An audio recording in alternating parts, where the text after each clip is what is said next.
ఉల్లిపాయ వద్దనుకుంటే మానేసేయండి. ఈ కొత్తిమీర పాలకూర కడిగి క్లీన్ చేసుకుని పెట్టుకున్నాను. ఇప్పుడు ఇది గట్టిగా పిండేసేసుకుని నీళ్ళు రాకోకుండా ఇందులో వేసేసుకోండి. నీళ్ళు రానివ్వకండి, గారెల పిండి పలసనైతే ఆయిల్ పీల్చేస్తుంది అనమాట. ఇప్పుడు ఆకుకూర మనం వేస్తున్నాం కదా, ఇంకా ఎక్కువ పీల్చేస్తుంది. గారెల పిండి కూడా గట్టిగా రుబ్బుకోవాలి, నీళ్లు పోయకుండా రుబ్బుకోండి, సరేనా? ఇప్పుడు ఇవన్నీ ఇందులో వేసేసాను కదా, ఇప్పుడు ఇది ఒకసారి చెయ్యితోటి కలపాలి. అసలైతే కాకపోతే గెరిటితోటి కలిపితే బాగుంటుందిలే అని నేను చేతికి అంటకుండా ఉంటుందని గెరిటి పెట్టాను. చక్కగా గెరిటి పెట్టి మొత్తం కలిపేసుకోండి.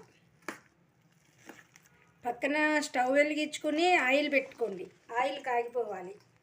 గారెల పిండి వేయగానే వేసేసుకోవాలన్నమాట, లేట్ చేయకూడదు. లేట్ అయ్యే కొద్దీ గారెల పిండి కండ్ర వచ్చేస్తుంది. అందుకని